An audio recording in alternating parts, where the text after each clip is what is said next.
Okay, so I'm going to discuss children's birth charts in this video, and it's a part one, which means it is designed to be clear.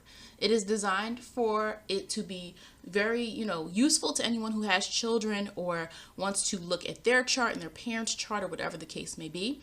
I do want to make this disclaimer. Again, like my philosophy is you read things, you research, and you test them out, and you come up with your own theory.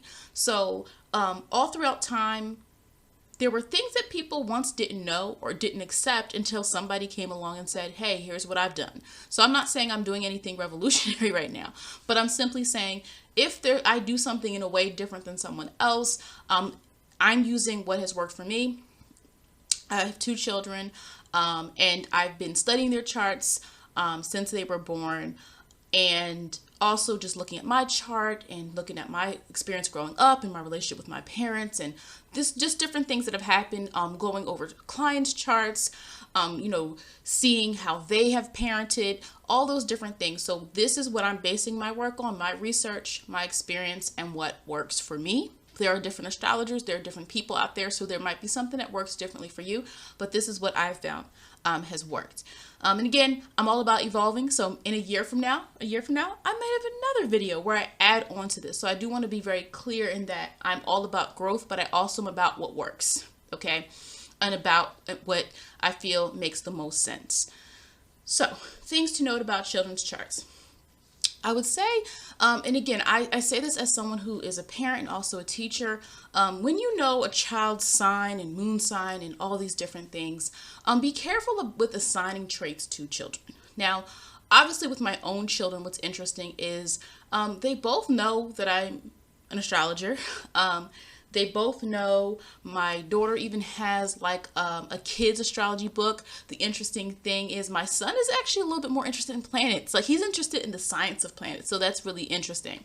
And, they know, but I don't impose it on them. My daughter is old enough for us to talk about it a little bit. And like if I mention the moon or something like that. But I don't impose it on them. Like you're doing this because of this. Sometimes if I do notice like, she's acting a little bit different than usual because she's older than my son. I might check her transits and, see like, okay, this is just a phase. This is something that'll, change eventually. So I did want to share that. Especially with like obviously as far as students go, I don't be like, oh, you're an Aries kid and that's why it's interesting because sometimes kids will proudly say their sign, but in my actual profession, no, I don't tell kids like, oh, your moon is this and that. That's not my job. I'm not their parent. However, it does help me see because I've been able to see children in many different lenses and, be able to guide and teach many children over the years. So I have an insight on what it looks like to guide and help children of all different signs. And it's interesting. So the point is that you want to cultivate their strengths and guide them through challenges. Meaning something you might not think is a strength might be their strength. So I want us to be careful in you coming into parenthood saying, and again, I'm not super nanny. I'm not a child psychologist or anything like that. I'm just an astrologer. And again, I'm not saying I'm an expert parent, okay? There are people who have older children than me and that have gone through this and have more kids than me or whatever the case may be. But I would say that what you think might not be a good sign could be a sign that actually works really well for your child. That energy, you might not like a sign, but maybe that child has really strong aspects to that planet in the sign. Maybe that child has really good Mars and Scorpio and they have a bunch of trines and to their, to Mars. So we want to be careful not to have our own bias on our child. Next, certain houses do not become as active in children until they're older, right? So when we start to talk about more intense houses, obviously when we look at the 10th house for a child, we're going to tweak it a little bit because they don't have a career, right? The 8th house, it becomes something different when you're a child than it does when you're an adult, where it gets really intense as an adult, as we know with the 8th house. So I that's my philosophy on it. Like, we're not going to interpret the 2nd house the same for a child as we would for an adult.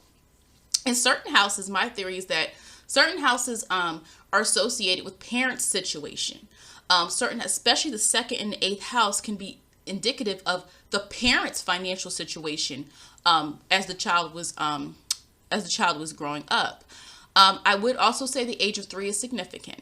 I'm pretty sure if you read up on it, you'll see why. I personally have seen and think age of 3 is when you really start to see the personality. All right. It's interesting, when my son was first born, he has a lot of fire in his chart, and I was like, oh my goodness. And then, throughout the years, I've seen like there's some balancing aspects to his chart as well, besides the fire energy. But 3 is when you really start to see their differences from their siblings, how they handle certain things, their habits and things of that nature. And I'm not saying before that they don't. All babies even have a personality, right? Even babies have different personalities, different habits than the other sibling. But the age of 3 is when they really become a little bit more autonomous, and you get to really see some of these traits get to play out. The other thing I would say is just a warning against, it's been really interesting. There are people who get mad or upset about their child being a certain sign, or, a woman might be pregnant and she's like, oh my goodness, my child is due this time. I don't like this sign. Honestly, I look at it like this, folks. We are, as a parent, you are not, your child is not you. They are a part of you. They are not you. And it's so interesting because before I became a parent, I part of me always thought that like, no, I want a little mini me and things like that. I do see parts of me and my children. I do see things that we have in common. I do see things that I'm like, oh, wow, we're going to relate really well with that. Each child is different. But you want to be careful. I've already told the story of how Aries is one of the hardest energies for me to really personally relate to. However, everyone in my house except me has a significant Aries placement. Therefore, I can't, look at it and say, oh man, my son's an Aries and be mad about that. Like, right. Also, his energy helps me actually start to relate and understand the Aries energy in a more authentic way, to appreciate it in someone that you actually care about instead of complaining about a sign. So I would just be very careful of that. That sign might be what your child needs to be born into. If you believe in past lives or fate or anything like that, your child might be here for a certain reason, just like you are here for a certain reason. I am here for my reason, right? Even though, my parents made me and all of that, I am here for my own purpose. And how would that feel if my mom had imposed anything on me? Which, no, she nurtured me, she guided me, she supported everything I've done. So the importance here is don't worry about the sign, because, you could not like that sign, but maybe they have other placements in the chart that aspect your chart well. You're also here to guide your child, right? Yes, there's a lot of fire in my child's chart, therefore. But then, I'll talk about this later, but he also has a Virgo in his chart. He has a North Node in Virgo. So I can guide him in that way. Okay, so just some things that I wanted to note just about before we get into this. A lot of people get concerned about the child being a sign they don't like. Again, at the end of the day, we are here to understand all energy. If you want to be enlightened, if you want to manifest, you have to understand and work with different energies, right? And so that's what I would say with that. Now, where can you start? So again, my goal with this is to keep it basic. There's 400 ways I could probably interpret this, but that would be a 400-hour video. Nobody has time to do that or watch it. Your chart. I would definitely say your sun sign is what kids see you projecting. As children, we don't really understand our parents' emotions. We don't. Until we get older and we have more awareness. But typically, your children are going to first see what you do. The sun is what you're conscious of showing, right? So that's what we're going to look at. We also look at where your sun sign is in their chart. Your moon is your own emotions, your own, what you need, right? And so what you needed growing up is going to also play a part in how you bestow onto your children. Be careful, though, with what you need is not what your child might need. Being very careful with the emotional balance there.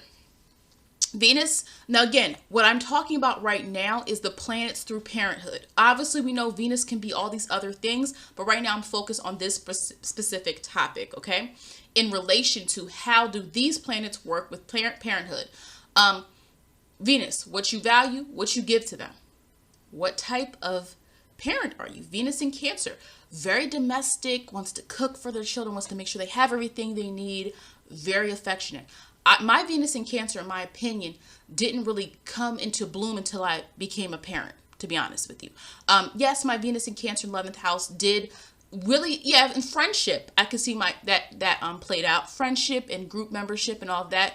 You know, I've probably talked about my 11th house placement before, but really embodying the Venus in Cancer energy was when I had my first child. And then all that kind of motherly stuff kind of started to happen.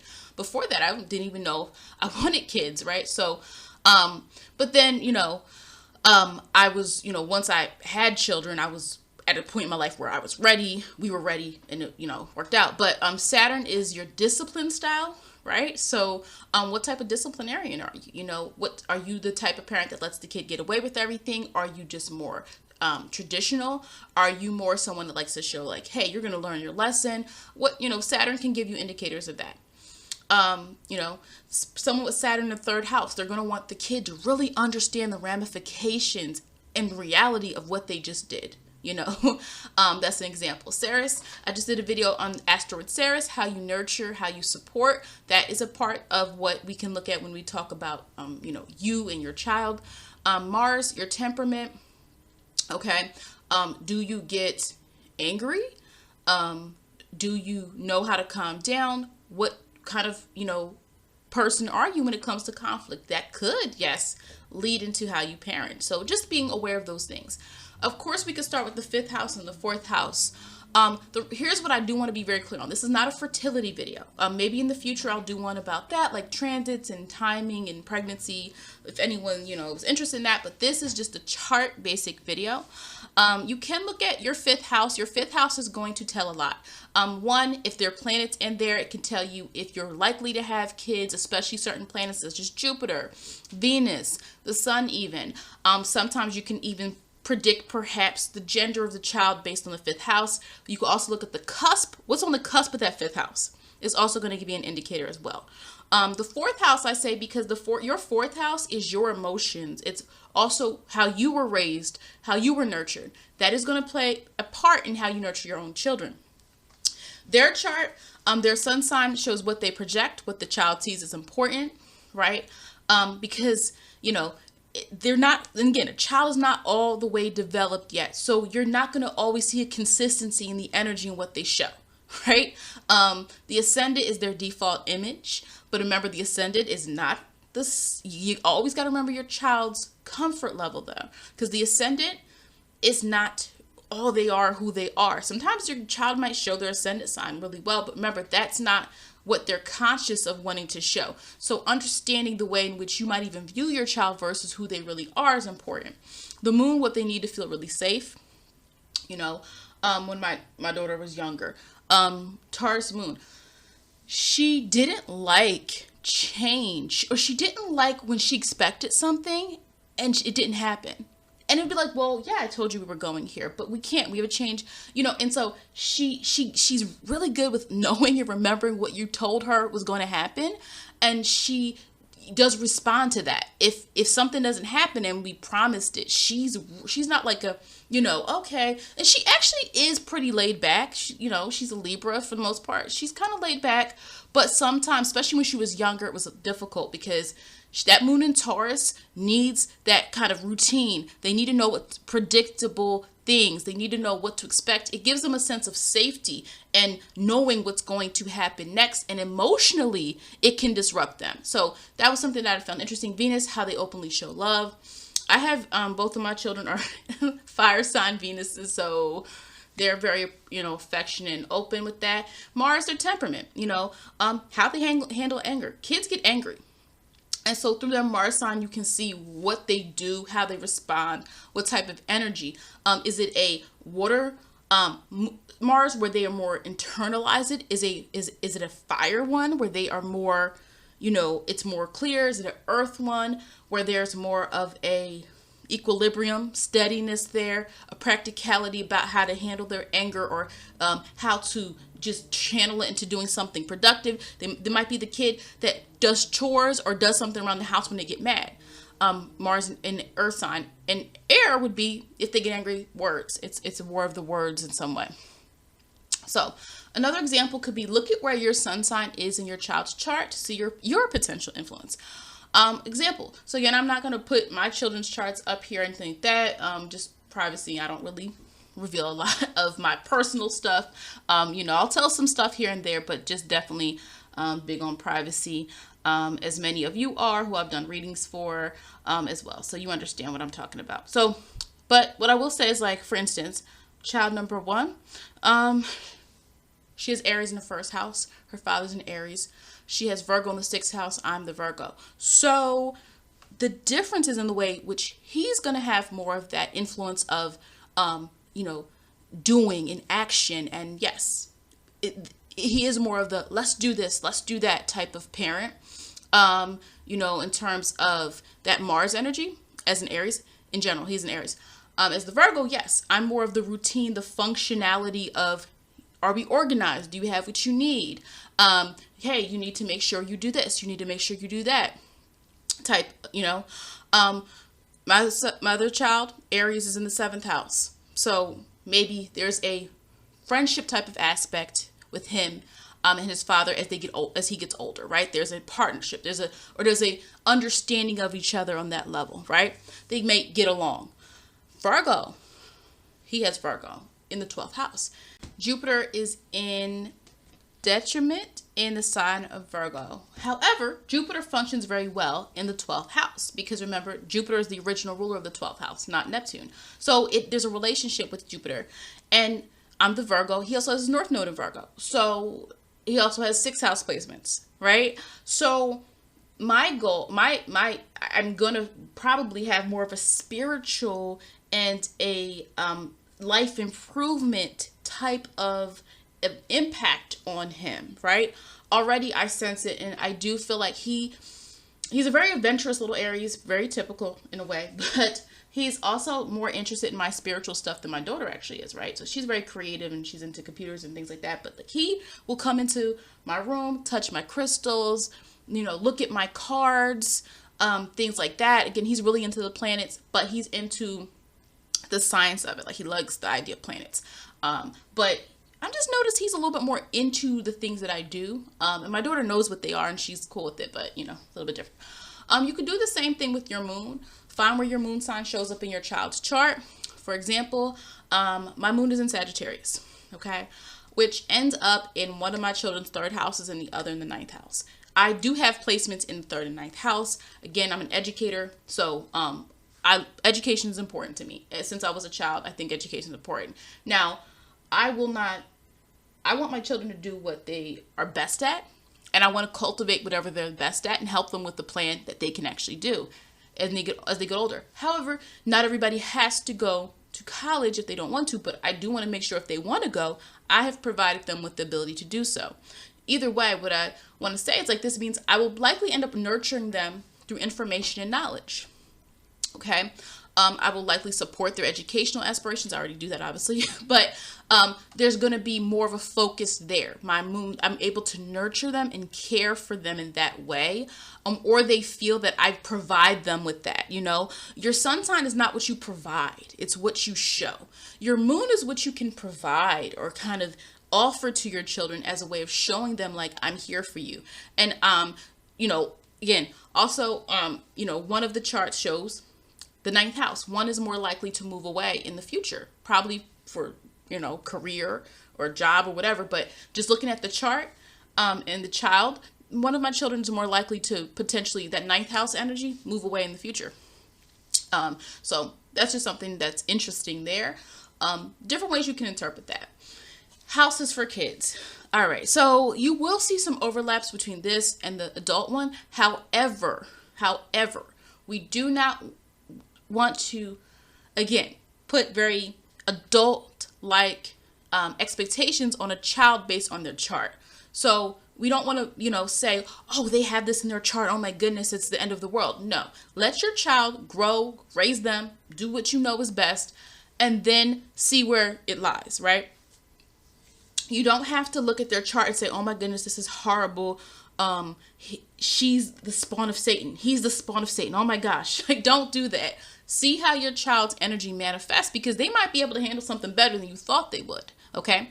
The first house is still going to be personality, what they visibly show, how active they are, how assertive they are, could be that first house energy. Okay. As a child, how assertive is a child? They're, though you can definitely give kids some autonomy in choosing certain things, do you want this or do you want that? At the same time, you have to guide your child. You have to understand what they actually need versus what they want. So if they have about first house placements, you have to kind of know how to navigate that, because that might be a very assertive child who has a strong sense of identity, but it's not formed yet. So you have to find that balance there. The second house, how they view possessions. The second house is money, how you make your money. You're not making no money at 5. You're not making any money at 12. Now, you could see their attitude maybe about it, but the second house could be how they treat their possessions, right? The things that they've earned or that they've received. How do they treat these things, these objects, things like that. The 8th house more is their internalization process. The 8th house is that depth. Oh my goodness, right? We know because when we looked at the 8th house video that I did, we said the 8th house is a bunch of serious topics. Child is not. Now, if child has a lot of 8th house placements that are really challenging, could mean there's a lot of harsh emotional energy in the child's upbringing, right? So we do want to look at the 4th and the 8th house to see the emotional, the 4th house is the home. The 8th house is the internalization process, right? Is there something that is, harmful or traumatic perhaps, or something of that nature? The 2nd and 8th house, again, can be the parent's financial situation. So you might look at your children's charts and see, is there any overlap, especially between, if you have more than one child, look there, because you can see similarities. Sometimes in the children's charts, it'll tell you what the situation is financially. And again, there's ways to interpret that. That's not what the video is about, but I just wanted to mention that. 3rd, learning, how do they do in school? What is their attitude towards their siblings? The 3rd house is the house of siblings. So you can see more clearly here, how do they, engage or relate in a way to their siblings, right? Their early socialization. What is their early schooling like? The 4th house, the family situation or dynamic. If they have Pluto there, there's somebody intense in that family. There's somebody maybe a little bit controlling, or the person who is just maybe, could also be someone who's just transformative in terms of turning their whole family lives around. This is the person who, makes everything happen. You could see somebody where a rags to riches story, where the one parent did something amazing and now they moved the family to a nice big house or something. I don't know. You see Venus, okay, that's a softer energy, that's a softer experience, it's a more harmonious household. You see, there's just different things you can see through the 4th house. 5th house, what gives them a sense of confidence? So really look at your child, especially if they are struggling with confidence. Look at what's in the 5th house and kind of introduce them to that energy in order for them to feel a little bit more at ease with who they are. The 6th house, their ability to be organized. Routines. Is your child organized or not? My son. So this is where we have to look at placements, guys. People will say, okay, an Aries is just impulsive, so they're not organized or whatever. That's what people will say. Kids need structure. So yes, you have to tell your kids to clean their room up. They're not going to want to do it for the most part. But he has Pisces in his 6th house. Now we use Placidus. He's got Venus there as well, but Venus is in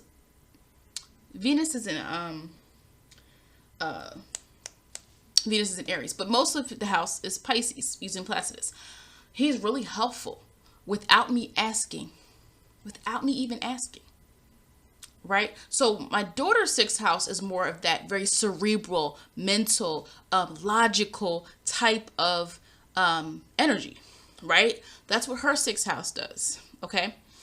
But his is more the everyday thing. If he sees me cleaning, he'll start helping. He is very helpful. He's very helpful. He's also he's not the type of kid that gets in your stuff and touches your stuff. He asks If he finds something around the house that's mine, he'll give it to me. Like he just doesn't, I hope it stays like this, right? Doesn't mess around, bother people's stuff. He just worries about his own stuff and his sister's stuff, because kids kind of have that battle back and forth. Seventh house, who do they relate to and how do they deal with one-to-one friendships, perhaps? How harmonious are they? Do they need better people skills? Do you have to teach them that? I skipped the eighth because remember I brought up the eighth up here. Ninth, how adventurous are they? Risk taker abilities to understand other experiences. So the ninth house, again, that's a house that a little bit harder to see that in a child, right? Because the children you're going to see, the first through the sixth house are really, really important for the fundamental years of life. Once we get past that, it's a little bit more, you're going to see more of this as they get older, right? But the ninth house, you could see if the child is more of a risk taker, are they adventurous? Do they think beyond what they're taught? You have a child has a lot of ninth house placements and none in the third house. They might be someone who has to experience and go out to do things in order to learn them. The 10th house, how determined are they? Do they set goal? Do they goal set at a young age? Because obviously the 10th house is reputation and status. You could see that predominantly in someone, they're a high school athlete, or they're doing something that, maybe you do have someone who got 15 scholarships, right, to go to college or something like that through the 10th house as they get older. But at like 9 years old or 5 or 3 or whatever, or 6, the 10th house is probably not going to be as significant. But you could see achievements. If you had a child that struggled in school and then all of a sudden one year they're doing amazing, maybe there's a transit going on in that 10th house showing that they're, getting that confidence up. The 11th house, how do they do in social settings? Do they like belonging to groups? Do they want to belong to something outside of themselves? That's where you might see a child if they have third house placements. Maybe it's all about the siblings. If they have maybe they have a stellium in the third house, or if they have a stellium in the 7th house, could be, they have that one special best friend. But the 11th house would be, they're the kid that wants to go do soccer, and they're the kid that wants to go to this club, and they're the kid that has a bunch of friends and things like that, which is, great to be social. But again, there's different ways we want to socialize children. So 11th house, you want to be careful.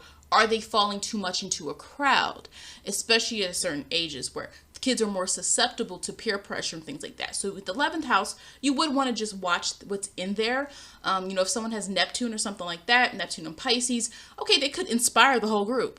Great. Or they could follow the group because of this kind of blind devotion. So just being careful of that.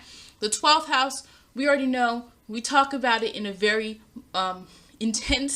not intense, but we talk about it in a more, nuanced way when we talk about the 12th house. I have several videos on the 12th house. With children, I think it's more so just the imagination. Think back to yourself if you have 12th house placements and all that imagination, okay? I've always had a very, very vivid imagination and interesting dreams and interesting experiences beyond the physical world, even from a child. So if your child does have 12th house placements, don't make them feel weird about it. Talk to them. My son, he has Jupiter in 12th house. I said that. He's always talking about his dreams. Okay? He's almost 5. He's always talking about his dreams. It's so interesting because I've never known a kid that young. He does it a lot. Like, he'll just come down the steps and be like, this is what he dreamed about. And I encourage that in him because I want him to know it's okay. It's okay to talk about things that aren't this physical world stuff. Again, as a parent, you already know what the world's going to say. And your job is to cultivate and make them aware of, yes, it's okay to express this. And it's okay to do that. And you guide them through how to be successful in different avenues of life. Now, this is an example here. So this is 2 charts. These are not real folks, not putting nobody's real folks stuff up here. All right. So let's say we have somebody. Okay, I just randomly picked these charts and this potential, birth times and all this, right? So let's see. Let me give you an example. So let's say these are a parent and child. So again, I'm not going to interpret this as I would a full reading just for the sake of time. But what you would see here is, okay, so first thing we would start with is what I noticed is both of them have stelliums, one in the 1st house, one in the 6th house. This is the parent. Okay, well, the parent is, okay, the 6th house. Interesting. Very organized, very intense, Parent, probably works a lot. Pluto is there. They have goals. They have Saturn there as well. This person has a stellium and Scorpio in the 6th house. Very intense about their goals, internalizes their goals. Is a parent that probably has really transformed and worked really hard for their child. Their child has a stellium in the 1st house. This child is going to need a lot of expression and development in self. Their sun is also in the 1st house. So while the parent is very organized and the parent is very very dedicated and to making sure every day there's something being done that is purposeful and that is a part of who they feel they are in terms of, how what they want, what they're going for, what they are trying to achieve, how they're trying to make everything better for themselves and for their family. But this 1st house energy, Pisces and Aquarius, this child is, and they have Aquarius rising. The parent has a Gemini rising. Okay, so there's already that connection of this air sign energy. There's already this connection of both being water suns. So there's a lot of trines going on here. So they might get along. They probably will get along. However, this child is going to need a lot of freedom to express him or herself, right? This child also has their North Node in the 1st house. The parent cannot stifle this child. But in your formative years, you think you know everything, right? So the child can benefit from the parent saying, yes, you could be yourself, you can assert yourself, but wait, we also got to get some work done. Again, this is not a reading, so I'm not going to interpret every single planet right now. We got to get some work done. We have to make sure that you are, you're aware of what you need to do. But this child also has Uranus in Pluto. And they have an Aquarius rising. So freedom is a part of this child. But also I think the child appreciates the parent. The moon is in Cancer in the 6th house, right? So it is going to directly, impact this relationship, this trine energy that could be going on between the parent chart and the child's chart, right? So what's helpful there is having that sense of awareness, having that sense of going forward with having an understanding of each other, even though they're different. They both have Chiron in the 1st house. So there might be, I don't want to say a generational curse. I don't want to say it like that, but there could be something passed down from the parent in terms of this 1st house identity, this 1st house image, this 1st house something. All right. So the parent wants to make sure that whatever this is going on here, look at it. It's 12 degrees and 13 degrees. This is directly, there's something going on that now the parent has to be really aware of healing themselves in order for this not to then trickle whatever the issue is into the child. Right. So you would be, there would be some aspects there dealing with those types of, that type of energy. There is a connection there in terms of the North Node. The North Node, the parents is in the 12th house, Neptune, Pisces energy, and North Node is in Pisces. So there are some overlaps, right? Now, what was also be interesting here is that this parent has Venus in Libra, all right, in their 5th house, Mars in Virgo in the 5th house as well. Okay, and the child has Gemini on the cusp of the 5th house. They might even have similar ideas, similar things they enjoy. This might be the type of parent-child that they like doing things together, that they think about, that they talk about. This might be the type that, they go on trips together. They go on, they go to the museum together and talk about it. The parent is going to be the enforcer of that. The parent through Venus and Mars in the 5th house is going to want and love to spend time with their child. Love to always have someone along for the ride. And Mars being a Virgo is more of an analysis, intellectual type of energy. Like, let's go do this thing so we can think about it, right? It's not just pick up and go energy. Virgo is not pick up and go. Virgo is, we're going to do this for a very specific reason. The child has Venus in Aries. The child has Venus in Aries. So we do know that obviously there's an opposition though in Venus. The way what they value about life might be different. Who and what they value might be very, very different. Okay. Because there is this kind of wild child energy to the child's chart. In a way, the child is going to need a lot of just expression, freedom, have their own thoughts. In a way, I think the parent though will appreciate and come to respect the child for who they are. Uranus being in Sagittarius, has an understanding It's okay to be going your own journey. Uranus and Sagittarius understands that, right? Being part of that generation, there's this understanding, especially with this being in the 7th house, right? Also, we see the child has Saturn in Leo, which is another fire sign. So actually, ideally, we would be seeing that the child actually and the parent, there are some overlaps which could actually make this a good parent-child relationship. But the parent has to understand, one, the child's going to want freedom at an early age. But, you know, this also needs to be cultivated and needs to be put into a way where the child is, again, this is in one house.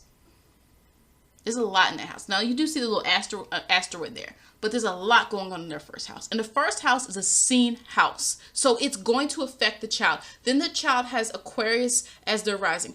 And look at all this Aquarius energy. It's going to come out bold. Okay?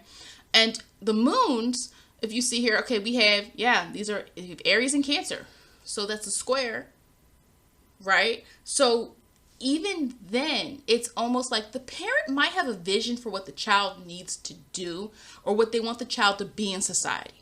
So when the child's first born or something like that, or eventually, at some point, now again, the moon is what we're nurtured at. So at first, the child is an early age. It's not going to start off as rebellious. It might be a little cute because their moon is in Cancer in the 6th house, right?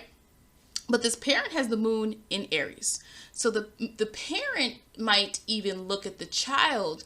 And again, when I'm looking at this chart, we're not looking at the parent as an individual right now. We're talking about the parent-child relationship based on their placements.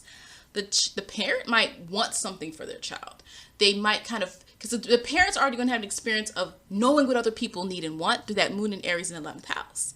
And being used to people even thriving and coming to them as kind of like this leader and this person that is trusted because they know what to do and they know how to get it done and they know how to kind of touch and tap into the emotional sensibilities of others. However, they might impose that energy that they do on other people on their child. And everybody is different. Our relationships with people are different, right? So this is how you could definitely use. And again, I'm not going to, again, like it's not a reading, so I'm not going to go over every single placement. But in general, this could work out. There's a lot of overlaps. If this was a parent-child situation, you have there's Neptune in Aquarius. Well, there's Neptune in Capricorn, right? Both are ruled by Uranus is the modern ruler of Aquarius, right? Jupiter is in Sagittarius. Jupiter is in Aquarius, right? And those signs sextile, right? That's considered a favorable aspect. So, there is a lot that we can, delineate from this. So this is an example, okay? So again, if I can think of any other, helpful birth chart tips for children, I will definitely share those. But just wanted to share and show you an example of where you can start. If you're looking at your child's chart, where you can start. I have started to do readings for parents and children. That is, I think is very important for people to, get an understanding. I do think we can approach children's charts differently though. We don't want to impose too much on our children. We don't want to give them anxiety because we have anxiety for something. However, this is a great place to start. So please feel free to drop in your experiences below, and thank you for watching.